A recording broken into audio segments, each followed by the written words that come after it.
This is Joseph Carpenter. Today is December 11th, 2023, and I'm interviewing Chris Cook. This interview is taking place at the University Hall at the University of Texas at Arlington. This interview is sponsored by the UTA History Department, the College of Liberal Arts, and is part of the Maverick Veterans Voices Project. Welcome, and thank you for being here. Thank you so much for the invite. Looking forward to the conversation. Great, thanks. Where are you from originally, and tell me a little bit about your growing up. Yeah, so I was actually born in White Settlement, Texas. Is that right? That's my hometown. Right. And if you know anything about White Settlement, it is a military town. Okay. It's a bunch of defense industry. Growing up as a young kid out there, we actually had an aviation museum. It's gone now, but that's what sparked my interest in joining the military. And so growing up on the weekends, that was back when the kids could roam freely. You didn't worry about things. I'd pedal my bike over to the Air Force Museum, which was actually there at Spur 341 in Clifford, right there. At the time, it was General Dynamics, was the defense contractor, and would climb around aircraft. They had a B-52 Stratofortress, had all kinds of neat aircraft, and then at the time it was Carswell Air Force Base. Right. And so that piqued my interest. As I went through high school, I became a police explorer. Knew I wanted to be a police officer, but in Texas, you cannot be a cop until you're 21. Oh. And so going through high school, I was thinking, what can I do from high school till I was of the age where I could go to an academy. Right. And so I joined the Air Force. Right there was a little recruiting station there near Ridgemar Mall at the time. Went in there, and I ended up in the Air Force because, quite frankly, it was only 6 weeks of basic training. Was told they have the best food, and certainly you get your own room, own restroom, and all of that kind of stuff. So that's how I ended up in the Air Force. Great, okay. And what year was that? So they had a program called Delayed Enlistment Program at the time. So I actually joined my senior year of high school. Okay. As soon as I graduated, 3 days later, I shipped down to San Antonio, went to basic training, got my technical school, also was held in San Antonio, and so I didn't actually end up overseas until 1993. Wow. So I graduated high school May of 92, Okay. and so my first duty assignment was over at Kadena Air Base in Okinawa. Oh, nice.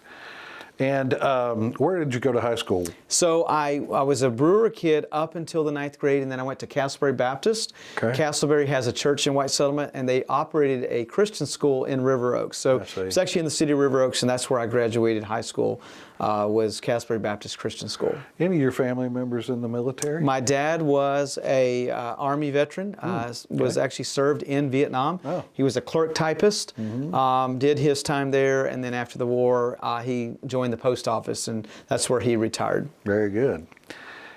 So how long did you serve in the Air Force? So it was about 4 years if you count the delayed enlistment program. So it was actually 3 years of active duty. One of the things that was funny, and I tell the story, you know, recruiters say various things. And I wanted to stay at home. And I remember the recruiter said, hey, no problem. Matter of fact, you could be stationed here at Carswell. And I said, really? That entices me. Then I don't have to go down to training, come back. And he says, yeah, you just need to check the box that says you're not a volunteer to go overseas. And so that's what I did. Certainly you don't get your duty assignment till you're almost done with your technical school. And I was assigned to transportation, which basically meant that they trained us on how to pack boxes, how to put those boxes on a pallet, how to wrap them properly, put them on a truck, how to drive a forklift, how to drive the big 18-wheelers, the flatbed, 40-foot trailers, how to get it down to the flight line. And then you take those pallets, put them on a bigger pallet, aircraft pallets, what they called it, and then how to wrap those properly so that they could be placed on a cargo aircraft. That was kind of my specialty. And so I remember getting ready to graduate, and the staff sergeant started giving out assignments, and mine said Kadena Air Base, Okinawa. And I remember asking, hey, where is that? And the sergeant said, well, have you ever seen Karate Kid, the movie? I had. He goes, you're going to Japan. Okinawa is south of Japan. Right. And I said, wait a minute. I said I wasn't a volunteer to go overseas. And he kind of laughed and grinned and says, well, you'll have a good time. It's a great place. And so, and he was not incorrect.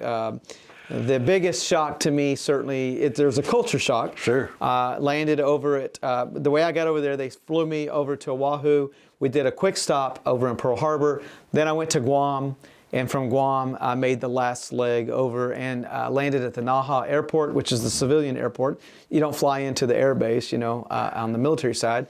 And I had somebody, my sponsor is what they called it. Somebody had a sign that said, Airman Christopher Cook. And I got with him, and was very nice. And then it's a pretty long drive. The island's only 69 miles long for anybody that's been stationed in Okinawa. But you drive on the wrong side of the road. It's wrong for us here in America. And the steering wheels are on the other side. Right. And so and then no one really speaks the English language for the most part in majority of the island. And so that is the culture shock. You're away from home for the first time. You're in a different time zone. And you're immerse yourself in this new culture. And so, but I will tell you, as I look back on it, probably some of the best times of my life being stationed over at Kadena. A lot of Marine camps over there, a Navy base over there as well. But they weren't fibbing. We did have the best chow hall and the best sleeping accommodations. Everybody had their own room and restroom and all of that. And so I really served at a great time. And so I spent a couple years over there. I out-processed I got sent to Andrews for a short stint up in Maryland. Of course, it was it's like Dallas-Fort Worth, right? It's a big city area. And then I out-processed at Reese Air Force Base. Reese is closed now, but they were open at the time in Lubbock. Right. And literally, I'm out at Reese. I finished my tour, and then I'm in the police academy the next month. Wow. That was fast. It was. I joined Go ahead. And what inspired you to be a police officer? You said you were an explorer, but beyond that, what inspired your interest in that? So I grew up on a time, kind of initially as a young kid, grew up on Emergency. That's a fire show, Yes. And had, but as kids, you get drawn to certain things. But then, Ponch and John came on the scene, Sure. and Chips. Yes. And so the motorcycle cops in California. And, my parents got me a Honda Spree one Christmas, and I created these ruts in our backyard, going back in circles. But I was punching John out there on my Honda Spree, and so that kind of got me the bug, I guess, if you will. And then there was an Explorer program that at the time it was ran by the Boy Scouts of America, and so I joined that program, and I did a ride out with a friend that was a Fort Worth police officer. His name was Bobby Hill, and Bobby took me out. We were assigned to north side of Fort Worth, and as soon as, then I was hooked. I was like, oh my gosh, this is what I want to do. Absolutely want to be a police officer. Just loved what we got into. It's funny, here I am, 27 years later, I can barely remember what happened last week. Yeah. But you never forget. I'll never forget the ride out. I remember every single call that we went on. I remember every traffic stop that we did because I was so in tune to that. And so I knew I wanted to do that. But I also certainly had a love for this country. Again, my dad had served in the Army. He was not drafted. He volunteered. And I really think that I know a lot of people, the young people especially, when they're thinking about what am I going to do in life, there's a lot of benefits. Got the GI Bill. Right. Certainly helped to pay for some of my college throughout the years. Right. And you do grow up. You learn to be self-sufficient. You meet people, and you learn very quickly that there is life outside of little old white settlement where I grew up. Right. And I think it makes you a better adult, certainly. And it certainly made me a better police officer, knowing how to relate, experiencing various cultures, knowing how to interact with individuals. And I think that's kind of what led me to how I ended up back in policing. Your delayed enlistment time counted toward your overall Back then time? it did, yeah. Okay. Now the program I think has changed. Back then in the Air Force time, because normally I think you had to be on the ROTC side. I did not do that. I don't believe that's the case anymore, but at the end of the day, so I only had to serve a few years on active duty. And literally, I was 21 and a half or so when I got appointed at the sheriff's office. Right. At the time, the sheriff was David Williams in Tarrant County. Sure. And Sheriff Williams had a plan, if you will, if you want to call it that. If you worked in the jail for him on night shift, he would sponsor you to go to the police academy. That's how I ended up in the police academy. I went to Tarrant County. Back then it was Tarrant County junior college and went to the academy and got, I don't remember how many hours it was, just 5 or 6 months or so, and became a sheriff's deputy. Actually worked in the jail, then I worked in dispatch, and then eventually I ended up, most of my career, people know me, recognize my face, was in Arlington. Right. Went back to college, got a degree. You have to have a degree to work in Arlington. Okay. And doesn't matter what it's in. But I actually went to Columbia College, which is a military, well, I say military university. Your Columbia College is, just like the University of Maryland, is on several military bases. I see. Okay. So I went to college at it had switched over from Carswell to Naval Air Station Joint Reserve Base, Fort Worth. That's where I got my undergraduate before I ended up at UT Arlington. I see. Okay. And so you went from the Sheriff's Department to where? Went to White Settlement for a short period of time. Because it's my hometown. Right. And spent about 3 years or so. That's how long it took me to get my degree. And as soon as I graduated, I want to say I graduated at the end of 2004, and I started with Arlington January 17, 2005. And stayed there until April 4th, 2022, when I went back again to my hometown, but this time went back as the police chief. Yes. So, how did that come about? Because that's very interesting. You were moving up in the Arlington Police Department, obviously. I think I heard you referred to as the face of the Arlington Police Department.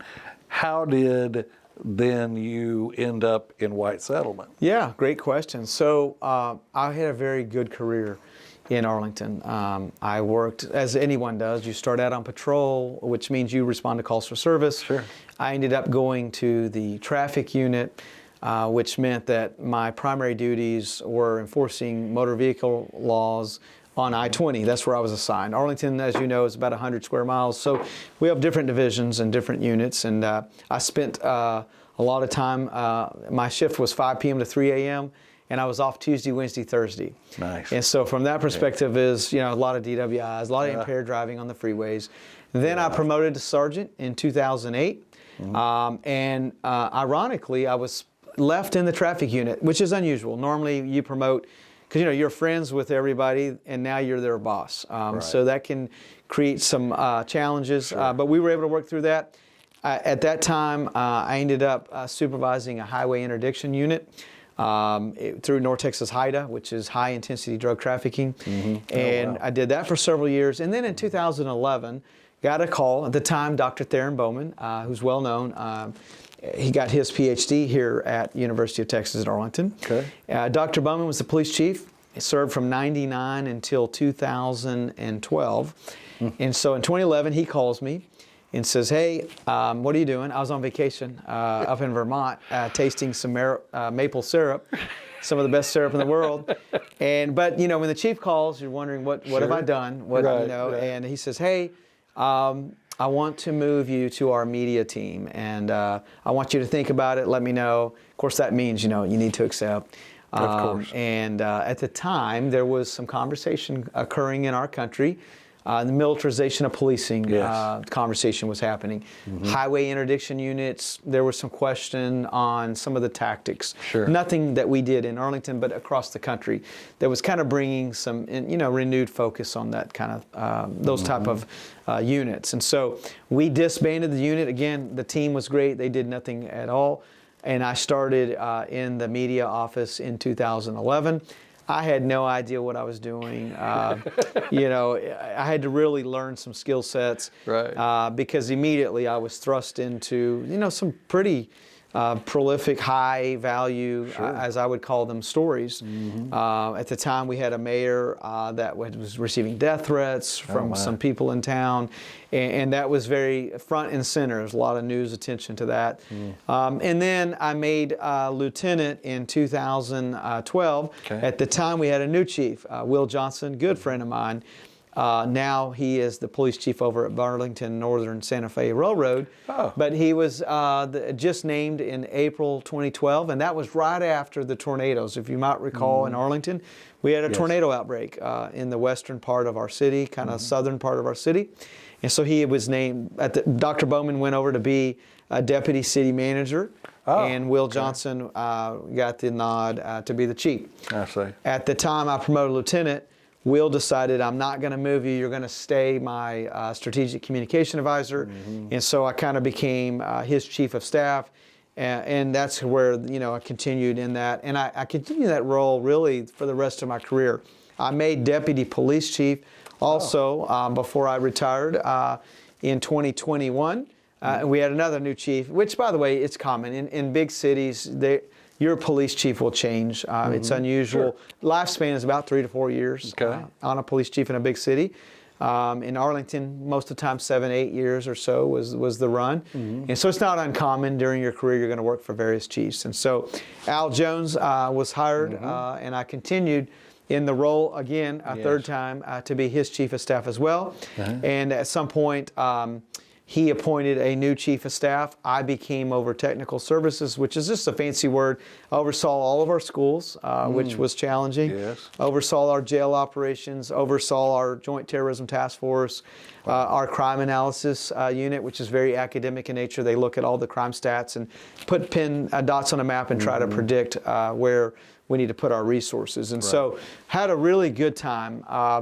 And an opportunity, I turned 50 in January 2024, and so as when you're a deputy police chief, you look at what are other opportunities that might be out there. Sure. I really wasn't looking for a job, but I got a phone call, and they said, "Hey, your hometown is coming open. The previous chief is going to retire." Yes. And so I did not know the city manager at all at the time, but it intrigued my interest, and so I met with our city, now my city manager. I met with him at a restaurant in Benbrook, and he laid out all the cards and said, "Hey, here's kind of a little bit about our city. But at the end of the day, once I start a process, I can't talk to you no more because when the process starts, we got to run the process." Right.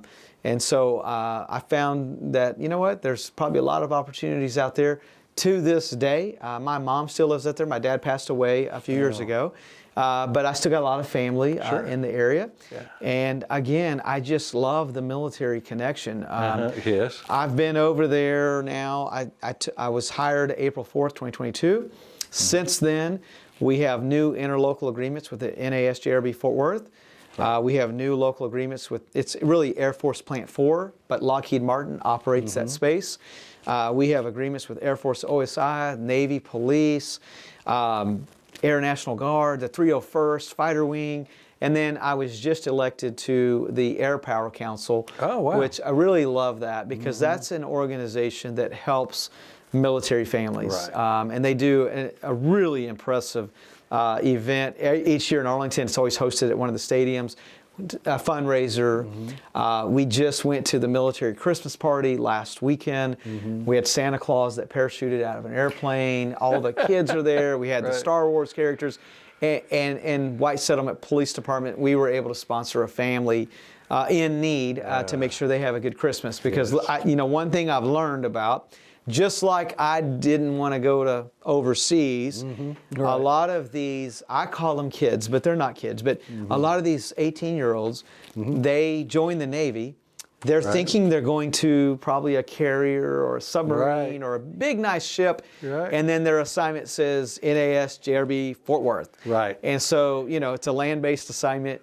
And so I've met many of these kids at our events. Now, again, they're not kids, but these are young adults at these events. And they all tell me, yeah, I thought I was going on a ship. And so we try to make sure that we work with MWR or Morale, Welfare, Recreation. Sure. We do a lot of events over there as far as the Air Power Council to make sure that while they're stationed here in our town, that they make the best of it and they get to kind of learn some skill sets.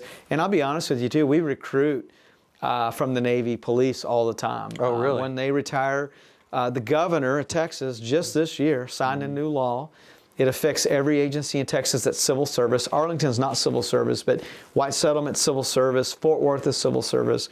Essentially, he got rid of the age limit because that hurt me. A lot of military people, they'll do their 20 years. And so in White Settlement, you had to be appointed at a young age, really. And now that law has changed, we can now recruit. So if you go into the Navy Police and you do your 20 years and you retire with a military pension, with all the benefits that you get with that, at that point now you can actually test with us and be appointed because there's no age limit. So we've done a lot of things, and just yesterday, I'll share with this, a lot of people think that from a city police standpoint, because in Arlington we didn't really get to experience this, but in White Settlement, when I say it's a military town, it is a pro-military community.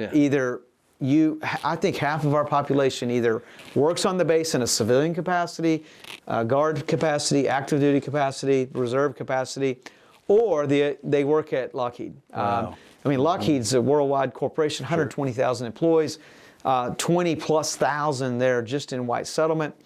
Just yesterday, we had the Prime Minister of Belgium fly because they received their first F-35. They're a NATO partner, and they're part of the F-35 program. And just seeing our cops there witness history, because this is history. Yes. This is the most, this is a 5th generation fighter. It's a big deal. It's a huge deal, and it protects freedom around the world. And so I love being the chief from that perspective of a town that invests everything they can into the military. One of the first things that I tried to do when I got there, and we were successful, big news media on this news event, we highlighted this. We have Veterans Park. We've had a Veterans Park there for years. Okay. We had a cannon, I think it's from World War II, but that was it. You couldn't tell it was Veterans Park unless you read the sign. Right. So one of the first things that the city manager and I did, we worked with the Air Force, really with the Navy as well, but we wanted an Air Force plane. And so now we have an F-4 Phantom that sits at the entrance of Veterans Park. And if you know anything about military aviation, the F-4 is huge. Yes. It's really big compared to like the F-16. Yes. And but the F-4s, they actually flew in White Settlement for years. Okay. And so it was really neat to get and to learn about the tail history. The plane that we have flew in Vietnam, and then also flew in the Cold War. It was retrofitted with some camera equipment and all of that. So it's just really neat to see. And it had some MiG kills back, and to understand that, hey, you've got a relic of history that's super important, that hopefully when kids see the aircraft, that may inspire them to consider, even if they don't do a 20-year career or more with the military, to do military service. And that's really what we try to do, and we try to talk about. And so when I say I'm eat up with this stuff, I really like to do whatever we can to uplift and recruit for our military partners.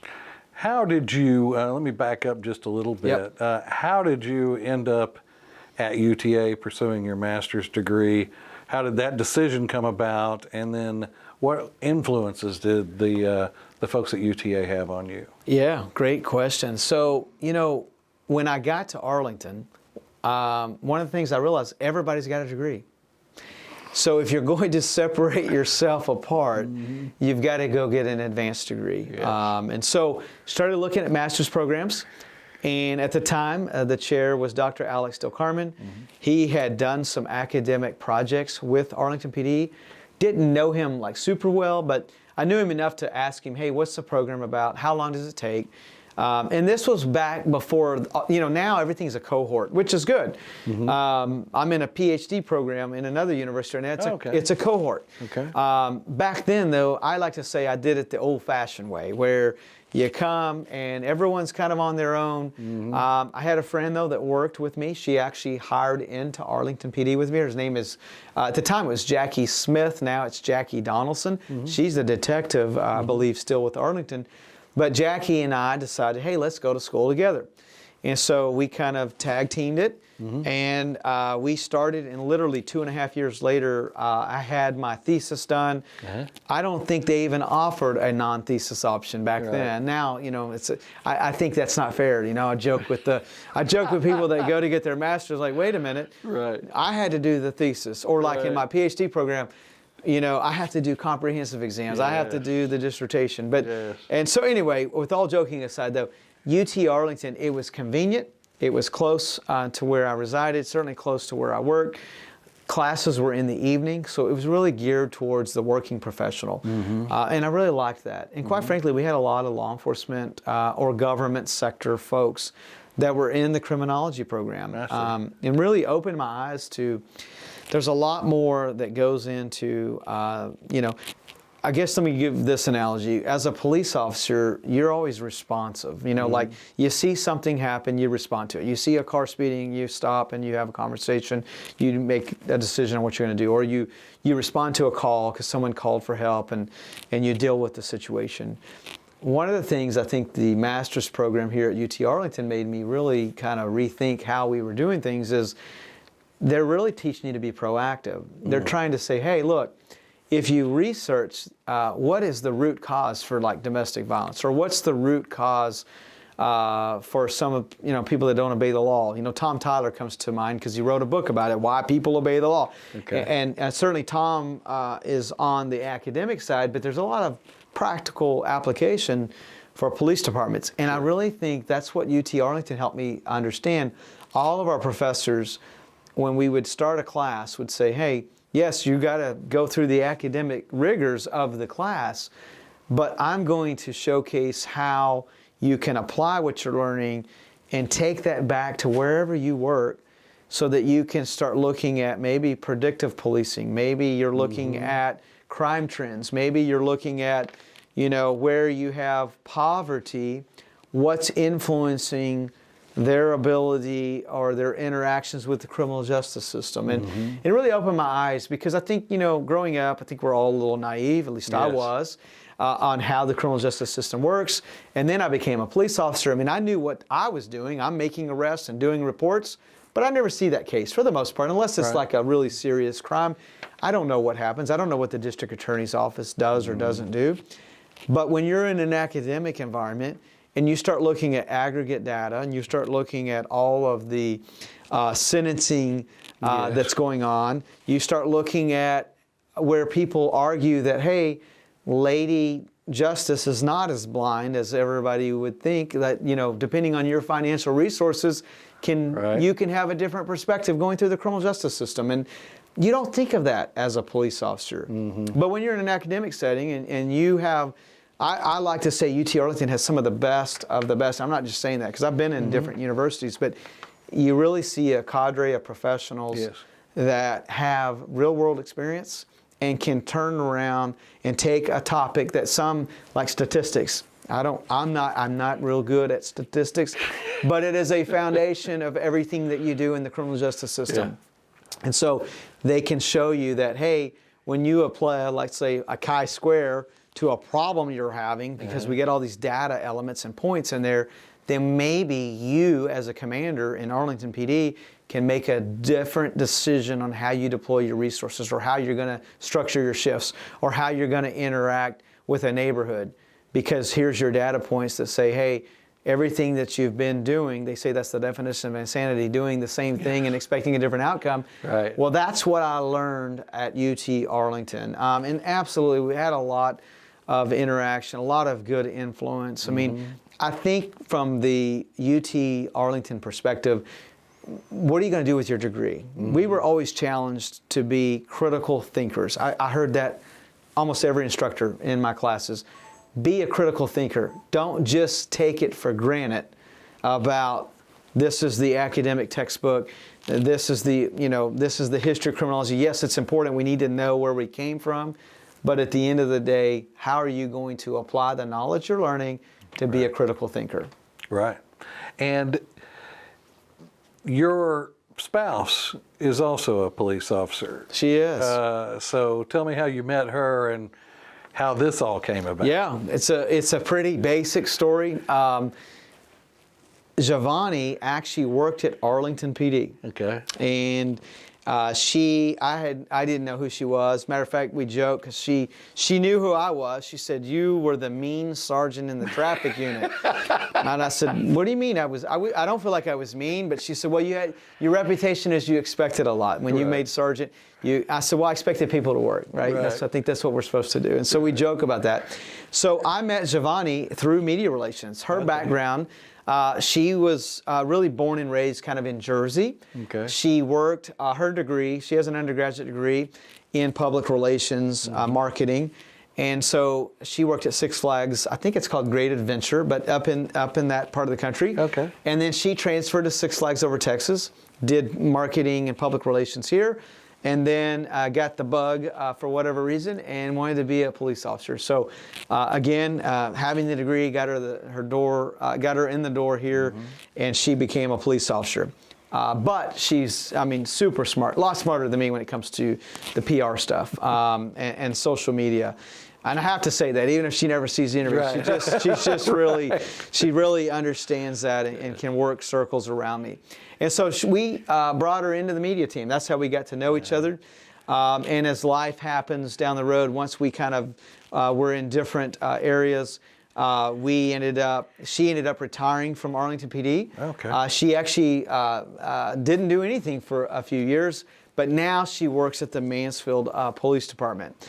And so that's how we met, was there at Arlington. Again, that's why I say it's kind of a boring story from the standpoint of, a lot of times you meet your significant others, certainly, because we're around each other all the time, so you meet people at work. And so that's how we met. She now serves as the Public Information Officer, a Strategic Comms Advisor for Mansfield. Oh, okay. She works for Chief Tracy Aaron, does a phenomenal job out there. And it's a small world, but you have to tell your story. And I think that being in the media role for as long as I was has really enabled me to tell our story. I get a lot of chiefs that call me that joke and said, never even heard of White Settlement until you became the chief. And now White Settlement's in the news a lot. Right. And everybody always wants to know, how did the town get named? And so I'll digress real quick in that direction if you don't mind. It's a great question. Because when you're the police chief of a town called White Settlement, you better be on your A game. Growing up there, I never batted an eye. The name, it is what it is, right? Sure. You don't think about it. But again, when you're the chief and you think, okay, I could see where people that are not familiar with North Texas history, they may wonder, it's 2023, how do we have a town with that name? So I'll give you the Reader's Digest version because I think it's important. Yes. White Settlement, a lot of military history as shared with you. But the town founding, probably the oldest town in Tarrant County, I believe, back in 1838, and there's been a lot of research, a lot of archives, because back in the day there was lots of newspapers, and we found lots of reference points to this. There were many Indian villages in the area. Matter of fact, all of North Texas, a lot of Arlington, Village Creek, a lot of history there, Native American history. Sure. Same thing with Grapevine, Texas. I was just at an event last night and was talking to the Grapevine leadership team saying, really, Grapevine, White Settlement share a lot of similar histories because of the indigenous Americans that were in the area at the time. Right. In 1838, that was really around the time when Texas became a statehood, and we had a president, really, Sam Houston, Right. And so there was, Houston was trying to increase land values, encouraging colonization at the time.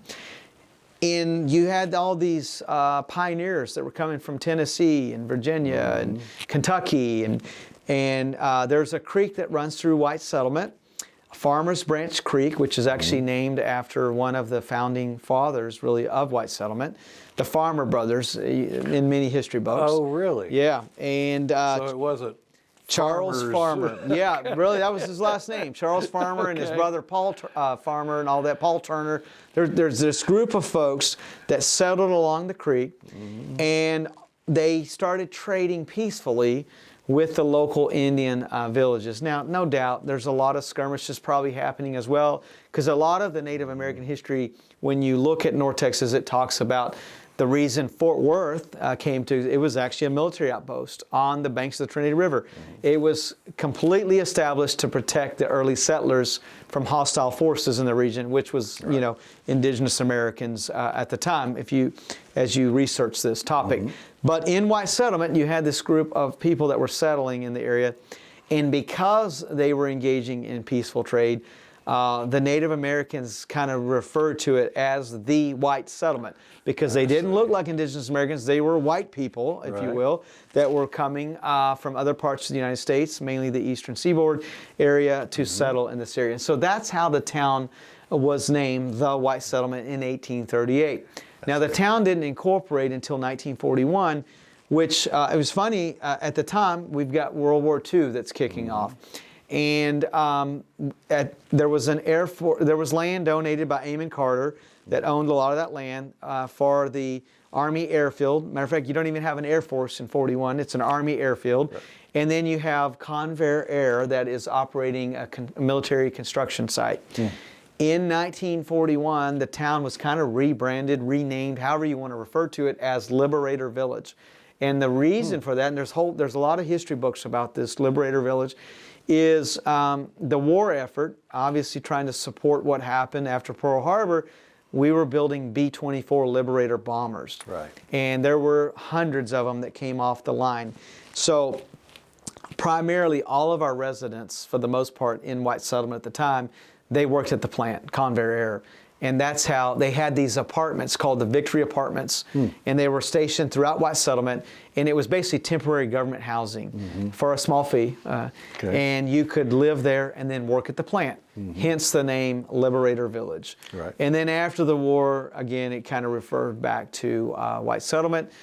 There was a push to change the name, like, I don't know, 10, 15 years ago. Yeah. I wasn't the chief at the time, but it failed miserably, and I think the reason behind it was the push to change the name really took the historical conversation away, and I don't think that residents were in support of that. And so we did some work locally to make sure that we archive this history, because I think people want to know. And so if you go to our website, there's actually some brochures and some flyers that talks about it with the references, because people always like trust and verify. Yeah. Right. Where was that written at? But I do think it's relevant from the perspective of, I mean, some of the most loving people in the world right here in North Texas are our community. I'm not just saying that. Very pro-military, very pro-defense industry, very pro-police, and that's really helpful. Because I know some chiefs that work in other communities, not for the most part in Texas, but I've got chiefs around the country. They don't have that level of support. There's a lot of scrutiny. There's a lot of, and it makes it for a challenging environment for the police officers that are responding to calls. Yes. Well, what are some of the more interesting, maybe one or two of the most interesting experiences you've had as a police officer? Yeah, you know, I think as a police officer, all of us have a reason why we join. And we used to have this little, I call it an exercise. When we hire people in Arlington, the first day of the academy, all the command staff would go and introduce themselves. And, you know, everybody's dressed up in their suits and professional attire. And we ask them, we go around the room, you know, what made you choose Arlington? Why did you want to be a police officer? And by and large, people say, because I want to help people. I want to make a positive difference. And I really believe that. I don't think they're making that up. It's, you know, you don't really, I've never heard anybody say, I joined to make to be a millionaire, or to, you know, for the money. I mean, there's intrinsic rewards. And I think from the story standpoint, for me in particular, just the trajectory that my career took, my most enjoyable moments have really been telling the cops stories. Yeah. And there's so many of them, but there's so many acts of heroism. I'll just use a recent one that we had in White Settlement. We had a couple. They were headed home. She lost control of her car there on Cherry Lane, and they hit a telephone pole. And the passenger's pretty serious injury. He became incapacitated to where he was just not coherent, unconscious. Yes. She's pretty hurt as well. and the car catches fire. Oh my. So police officers, and any of our listeners that are hearing this, you can Google this. We did a lot of news stories, and really just see the video for yourself. It was, and as the cops get there, they get there certainly before the ambulance, before the fire department. Their mission is, let's get the woman out. She can kind of walk on her own, but the man is unconscious. And so they're having to drag him out to safety. If he stays in the car, he's going to die. No doubt about it. The fire is, I mean, we're not talking a small fire. This is a big fire. And I remember getting notified of that. And so many police chiefs miss an opportunity to tell the story. I don't know. I mean, this is not something unique to White Settlement. These cops do this stuff all the time. Right. They're helping people all the time. They're doing great things. But we've got to, as leaders, tell their story. Yes. Because then people don't know what's going on. And so I remember taking the video. We didn't even have to do a news release because I knew the media would jump all over it. I'd simply put it on Facebook, put it on Twitter or X, as it's called now, and put it on our YouTube channel. And media was like, hey, I would love to talk to the officers. I would love to do something. And it became one of the most widely shared stories in North Texas just a few months ago. And so I think from my perspective, sitting back, by the way, the police chief ain't in that story. You're not going to see me being interviewed. And I love that because it's not about the police chief. It's about the job that those 3 officers that night got on scene as quick as they could and did what they're trained to do. Right, which is save lives. And I think so many people think that police are relegated to all they do is write tickets or they arrest people. Yes, that is a function of policing. We write citations to change driver behavior, but that doesn't mean every traffic stop we're going to write a citation. I tell you right now, we do a lot of warnings. We do a lot of verbal warnings. We do a lot of written warnings because if we can change the driver behavior through a warning, then we'll do that. And it's discretion. The cops have discretion. I'm not going to micromanage and tell the cops what to do. But that is such a small percentage of what the cops' activities do.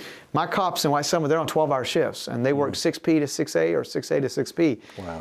They're out there helping people. They're out there patrolling. They're out there trying to prevent burglaries. They're out there changing flat tires. They're out there, making sure our kids are safe in the school zones. I mean, there's so many things. But I think as a profession, we haven't done the best job at telling their story. Right. But make no bones about it, we're all lumped into the same bucket. Sure. So when somebody in another part of the North Texas or country does something bad, which I'm not saying we're not without sin as a profession, we've done some bad things, but we all get lumped in that police bucket. And so when someone does something, we're painted with a broad brush. And it's the same with the military. And as a society, I would ask that we don't do that because we have great people. And I can tell you right now, when I was at Arlington and now as chief in White Settlement, if we've got somebody that's not doing their job, that doesn't treat the community right, we're going to get rid of them. Yeah. I've got rid of several people in Arlington. I've gotten rid of people in White Settlement. And so I want the community to make sure that, hey, if we've got good leaders in place, trust us to make these decisions. And I do that through storytelling. And so that's been the best, that's been the career highlight. I wish I could tell you some, this big bank robbery story and all that. Oh. We've had plenty of those, right? But what comes to mind is telling their story and building legitimacy, building community trust. We have to work with the community. I can't be in an environment where the community doesn't trust us because then they're not going to partner. Crime is not going to be addressed because if they don't trust us, they're not going to call us. They're not going to call about suspicious people. They're not going to come to community events to build a relationship with a police officer. And so that's really been the highlight of my career, and I'm thankful. Like I say, that phone call when I was in Vermont going to the media team, I wasn't looking forward to that. That wasn't something that, I can't wait to do that. Yes. I've never heard a police officer say, I joined to be a public information officer, right? But now as you ask me, well, what's the highlights of your career? Those were the highlights, telling their story. Right. So how big a force do you have in White Settlement? So we have 53 total employees. We have about 4 openings right now. Matter of fact, we're testing coming up in January 6th. And so we're small. In Arlington, when I retired, we had about 670 sworn. Okay. Yeah, but I will tell you, everyone's hurting for people. There's been a staffing crisis. I think it's probably across the board. Neil Noakes, great friend of mine, police chief in Fort Worth. You know, they're in the same boat. They have openings, right? Because you don't just hire bodies to fill seats. Right. I hire for attitude. Even if somebody doesn't have a skill set, I can teach you how to be a police officer. I can send you to an academy. I can put you in field training. We'll get you trained. But if you got a good attitude, that's what I want. Right. Because if you got a good attitude, you're going to treat people right. You're going to do the right thing. You're going to make good decisions. Not that you're going to be perfect. Right. I make plenty of mistakes even as a police chief. But as long as they have a good attitude, I'll take them over somebody that has an impressive resume, but they have a bad attitude. I'll skip over those types of people. Right. So the changes that have come about recently, relatively recently in the area in Tarrant County, you know, particularly Arlington, because you were with Arlington a long time. What are the changes that you've seen, and how do they affect how you do your job? Yeah, you know, growing up out here, even though I was born and raised in White Settlement, Arlington's a big city now. It wasn't when I was a kid, or at least, you know, from the population and growth and commercial business and homes and apartments. I mean, because we used to come out to the water park or to Six Flags, and I remember when Cooper, especially southern part of the city, a lot of farmland out there, and so North Texas is growing. I'm in a program called Leadership North Texas with several. I'm the only police guy in the class. Everybody else is either private sector or government. And we're talking about how much of the population explosion is happening in North Texas. And so that has brought about changes. When I hired into Arlington, that was right when the stadium was being voted in. And I'm glad. I mean, what a beautiful entertainment district that Arlington has to showcase to its residents and all the visitors that come. You know, how I didn't attend the parade for the World Series, but I mean, just to get the title for Arlington, wow. And it's just been amazing. And so, but with the people, there are challenges that come with that. I know you probably experience it. I currently live in Mansfield, but work in White Settlement.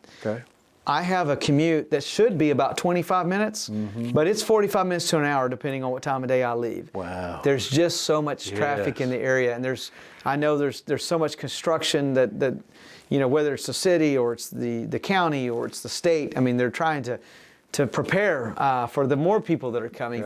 But that presents challenges. With population increases, not only here in Arlington, but across North Texas, we have to make sure that from a public safety perspective, that we have the resources. That means the staffing and the equipment. We have to make sure that we have the relationships in place. Because at the end of the day, as populations continue to grow, we better make sure that they know how to connect with us. How do you connect with Arlington or Fort Worth or Dallas, depending on where you live? How do you know what services even exist? You know, if you're a newcomer to this area, you may assume, for example, here in Arlington, that there's mass transportation. There's not. You know, and regardless of what side of that equation you sit on, it's just a reality that I think that with people that sometimes move, they don't understand. And so we have to make sure, I think, as leaders in this area, that we're showcasing what's available, what services, how do you connect with us, how do you find out information. You know, one of the things that I've done since I've been at White Settlement is really try to be transparent. We do a monthly crime report. As you know, before me, I heard when they hired me from residents, we want a chief that's going to not hide the crime numbers. We want to know where the crime's at, what can we do to help. We've increased our citizens on patrol. We've tried to position ourselves to where people feel like they're part of the public safety team. And I know Arlington does that too. Arlington, they have a phenomenal crime prevention unit that's led by Sergeant Vince Pewitt. They have good leadership. And Arlington is already doing a lot of this as well. But it would amaze you to find out that even in a big city like Arlington, there's so many people, they don't ever connect. Because unless they're pulled over They don't even think about it. Yeah, I mean, public safety is an afterthought. Yes, we got good police, we got good fire, but they're not really seeing it because they're not so connected. And so I would challenge anybody, depending on what city you're in, find out, get involved with social media. I know we think there's a lot of bad social media, and there is. But social media allows me as a police chief to instantly connect. Yes. You don't have to attend a town hall meeting now. You can see on White Settlement's Facebook, or we're on Instagram, we're on Twitter, again, X, or we're on YouTube. You can go, let's say you missed a news story. We have a whole playlist called Media Stories. Go to YouTube, click the media story, and you can see every news story that White Settlement Police Department's been involved in. I think that's powerful. Yes. That puts information. We also do annual reports. Arlington, we started doing annual reports for many years, but we really revamped them in 2013 when Will Johnson was the chief, because we want to showcase, well, if I'm a citizen that lives in Arlington, what is the value proposition for my police department? Well, an annual report does that. It showcases what we did with your tax dollars entrusted to us. We started doing that in White Settlement. They had their first annual report last year. We're fixing to release our second one because we're about to close out 2023. And I think that's really important. We're not doing it just to go through the motions to say we have an annual report. We want people to read it. Right. We want to discuss it. We present them at City Council for a reason. Right. Because we want to say, hey, thank you. Because it does cost a lot of money. Public safety is the biggest driver of municipal cost, bar none, anything else across the country. If you look at your city breakdown in Arlington, Fort Worth, Mansfield, White Settlement, it's the biggest chunk of the budget. Sure. And so we have to make sure we're doing a good job to talk about what we do, the programs that we offer, the services that we offer, because we want to connect with people. And it's not always police-centric. I'll give you an example. I'm kind of a photography nerd. My wife and I, we have a little business. I say business with caution that we don't have a lot of time to devote to it, but we do photography, and a lot of times we give it away because we're just, friends call, hey, can you do a portrait shoot for us? But we also are nerds into astronomy, and so we're about to start an astronomy club in White Settlement. Now, one of my individuals that I work with said, well, Chief, why would we do an astronomy club? That has nothing to do with law enforcement. And I said, exactly, and that's why I want to do it. Because I want to get into inroads that's not always law enforcement. I have an Explorer program. We call it Public Safety Cadets. But if a kid doesn't want to be, or a teenager doesn't want to be a police officer, they're not going to come to Public Safety Cadets. But what if that kid or that teen says, I like to know more about the stars and the planets and the galaxies. And they could come, and we have some cool equipment, and I can put their eyeball in an eyepiece and say, you're looking at Jupiter. Right. You're looking at Saturn. You can see the rings. Yes. And oh, by the way, when we get done, we're going to take a photo for you because we have some astrophotography equipment. And you're going to be able to take that home and show your mom and dad or family that, hey, what did you do tonight? Well, look, I saw Saturn and all the moons. That to me is powerful because that's creating a connection point between law enforcement and them. Something that we wouldn't normally get out of the other traditional programs, because everybody has Citizens Police Academy, Citizens Fire Academy, Citizens, but it's law enforcement centric. So I'm trying to move the needle in, hey, what can we do that's not so law enforcement centric? In Arlington, we had a program called Coach 5-0, loved it. It's a youth mentoring program with student athletes. Nothing to do with policing other than police officers. We tell them, take your uniform off, go out, lift weights with the football players at the high schools, stand on the sideline, be their biggest cheerleader when they're at their games. Tremendous amount of success. Yes. And Yeah, again, it's not law enforcement centric. Right. It just happens to be there's a law enforcement individual that's inserted to be a mentor. That's it. Do you have your own public relations officer, or are you it? So in a small town where I'm at, I'm pretty much it. But I do have a little bit of help. No doubt, certainly my wife, absolutely, I can always ask her for some strategy and advice. Sure. But we have a detective, Laura Gonzalez. Now, her primary role, she's a detective. Matter of fact, she's about to promote to corporal. And she was kind of the community services officer before I became the chief. I see. We got rid of that position because we really needed more help on the investigation and patrol side. But she still does, like she's in charge of National Night Out, does a phenomenal job. She monitors Facebook messages for us. She'll put up posts as well. But again, her primary role is criminal investigations. But again, so I do get some help. But when you see videos, and we're into podcasts now, and many police departments, they're not doing it. And I would say they're missing out. I'll tell you why. I didn't know anything about podcasts. I thought podcasts were really old, and I had never listened to one, right? And I was at an event in White Settlement, and this lady, she owns a business. She actually owns like a balloon shop in our town. And she said, hey, I have a podcast. I'd like to interview you as the new chief. And I'm like, podcast? Okay, what do I need to do? She's like, it's real easy. You're going to put some headphones on. You're going to talk into a microphone. And I'm going to ask you questions. Be a Q&A, and that's all you need to do. Sure. So did it, put it on my LinkedIn, and I had a few residents say, hey, does the police department have a podcast? I said, no, we don't. And why do you ask? And like, well, I'm not on social media. I was just curious. You're not on social media? No, I'm not on Facebook, or I'm not on X, Twitter. And so I said, So I had to educate myself on how to do podcasts. Yes. What do we need to buy? We got us a little Rode device, it's where you can plug into 4 mics, okay, and change the, mute and change the audio levels and all that. Podcaster. That's it, a Rode podcaster. And so we got that, got the mics. We don't do video on ours. Ours is strictly audio. Buzzsprout host, learn how to do the hosting and all that. And the great thing about Buzzsprout, we pay them to host us because they make sure that our episodes go to Apple, go to Spotify, go to iHeartRadio, wherever you find your podcast, you can find us. It's called the WSPD Briefing Room. But here's where I was going with all this. We've done 5 episodes, so we're kind of new at it. We do 1 a month. We did How Do We Investigate Gun Crimes, and we actually brought the ATF on. It's a great episode. Yeah. We talked about National Night Out, brought Laura on. Hey, what can we expect? What's all the planning? We just did our latest episodes on firearms because we're moving to rifles. And I had some people in the community ask me, well, why do you need rifles? And it's not that they're naive, they just don't understand that unfortunately some of the environments that we're having to respond to, not so much White Settlement, but around the country, that you need a rifle because the bad guy has a rifle. Yeah. And we've had a mass shooting in White Settlement. We had one at West Freeway Church of Christ. I was not the chief at the time. But thankfully we had a good Samaritan in the crowd that was armed that killed the assailant, or it would have been much worse than what we had.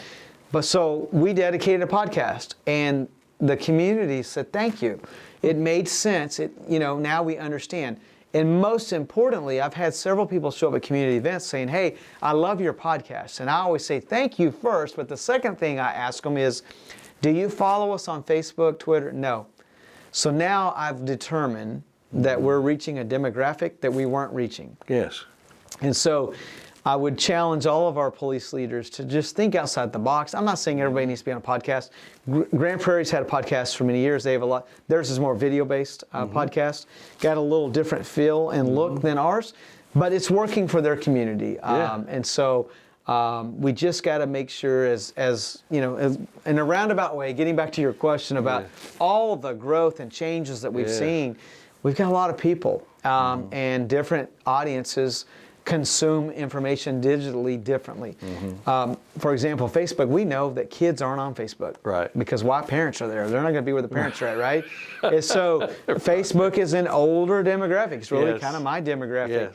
My daughters are on like Instagram or TikTok or Snapchat and all of that.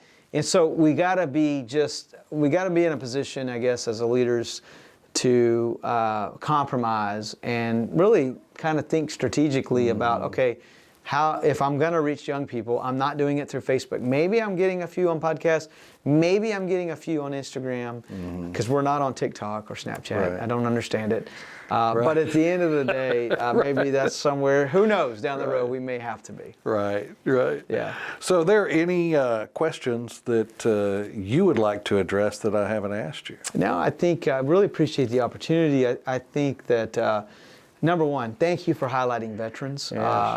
I personally don't need to be highlighted, but I absolutely believe that are men and women that raise their right hand, that take their oath of enlistment, that are appointed as officers. They're doing a great job. And really, being in White Settlement, I'm really in tune to some of the conversations and environments that are happening across the globe.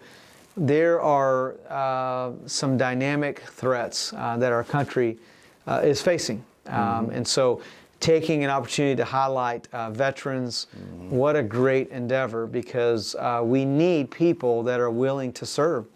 Yes. And matter of fact, even as a police chief, I would tell you, if I had a young person that said, hey, should I join the military or join your police department? I would probably put them down the path of the military service first. Yes. Because it is really the most important thing for our country right now. Last year, I wasn't able to make this year's event, but the Air Power Council, we were at, I believe it was AT&T Stadium, might have been the Rangers ballpark, but we were at one of the stadiums, and at the end of the night, is a big fundraiser. We had dozens of young men and women that were going to be sworn in on their oath of enlistment. Oh, wow. And they were shipping out the next day. And just to witness that, you know, just kind of brought chills. Well, and to remember it. Yeah, right. And so I was just so excited, and that made my night. I mean, the event was great too, and I met a lot of cool people and interesting leaders and individuals, but to end with, hey, this is the future of our country. They're going to go into harm's way, likely, to stand up for freedom and to protect our value system, to protect our country. And so it was just fascinating. And I think that for the most part, just a little observation is when you see that, having served, when you see that, you remember what a seminal moment that was in our own lives, and how, you know, we're young people going nowhere, and all of a sudden we have some sense of direction. And, and so I remember when I was sworn in. I was sworn in at the MEP Center. I don't even know if MEP centers still exist. Maybe they do. Believe it does. Okay, so I got sent to the MEP Center, and we all got sworn in, and super excited, and I'll never forget that. Then we got put on a bus, and it was a pretty good bus ride down to San Antonio. And then when we got off the bus, of course, my world changed, because everybody was not very friendly there. You know how they got to start the discipline right off the bat.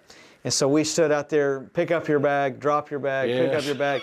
I mean, and I'm thinking, what in the world did I get myself into? But I got to be able to survive 6 weeks. Yes. Because I knew at the time, the Marine Corps, they were doing 13. They probably do a lot more now. But back when I joined, I was thinking, well, I'm still in the only 6 weeks. I'm going to get through this. Right. So, yeah. Right.